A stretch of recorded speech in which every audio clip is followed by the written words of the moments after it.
Hi, my name's Karen Kolbe, and I'm coming to you as Mother Goose. I brought my friend Feathers.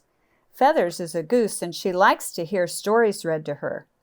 I like to read stories, and I hope that you like to listen to stories. The story I'm going to read today is a story out of a big fairy tale book, and it's called Timeless Treasures. The story itself is called Rumpelstiltskin. What a funny name that is, isn't it? Rumpelstiltskin. Once a miller bragged about his lovely daughter to the king. He claimed that she can do anything. She can even spin straw into gold. The miller didn't mean to lie. It just popped out. "Bring her to my castle," said the king hastily. "My advisors demand more gold." So the miller brought his daughter to the castle. When the king saw her, he fell in love. But his advisors locked the poor girl up in a room full of straw, saying, "Spin this straw into gold by morning. If you cannot, then your father will be put in prison for lying to the king." The poor girl knew she couldn't spin the straw into gold. When she began to cry, a tiny little man appeared. He promised to spin the gold if she would give him something in return. "My necklace?" the girl offered.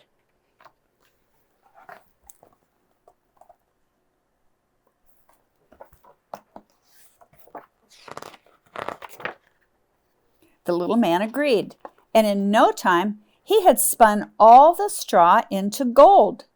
The king was amazed and thanked the girl, but his advisors locked her into an even bigger room full of straw and demanded even more gold. Once again, the tiny little man appeared. Again, he promised to spin the gold in return for something. "My ring?" the girl offered. The little man agreed, and again he spun every bit of straw into gold. The king was thrilled, but his advisors demanded even more gold. "Fine," he said, "but if she spins the gold again, I'll make her my queen." Again, the little man appeared, but now the girl had nothing left to give him. "I will spin the gold," said the little man, "if you promise to give me your firstborn child to raise." The girl believed she would never have the child because she thought the advisors would never let her marry the king. "Very well," she said. She agreed. When the king's advisors saw all the gold, they were delighted. And when the king embraced the miller's daughter, he swore that he would love her always. They were married, and in time, the new queen had a baby boy who was the joy of her life. But on the boy's first birthday, the tiny little man appeared once more. The queen begged and begged to keep her child. She didn't want the little man to raise her little boy.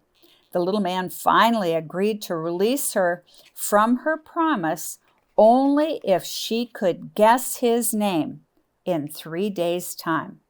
On the first day, the queen tried name after name after name, but to each, the little man shook his head no. On the second day, the queen sent her servants out to gather every name in the kingdom. Still, she couldn't guess. On the third day, she had almost given up hope when one of her maidens came running into the room. She had been walking in the forest when she overheard the little man singing. "What a most delightful game! Oh, Rumpelstiltskin is my name." That evening, the little man came to claim his prize. The queen asked, "Is your name Peter?" "No," he replied. "John?" "No." "Ralph?" "No." "Albert?" "No." Now the queen smiled. Is it Rumpelstiltskin? At that, Rumpelstiltskin stamped his little feet and flew into a rage. He ran away as fast as his legs could carry him, and he was never seen again. The end. Did you like that story, boys and girls? Fairy tales are fun. They are the kind of stories that if you close your eyes, you can see in your head what's going on. You might not see the pictures, but you can see what's going on.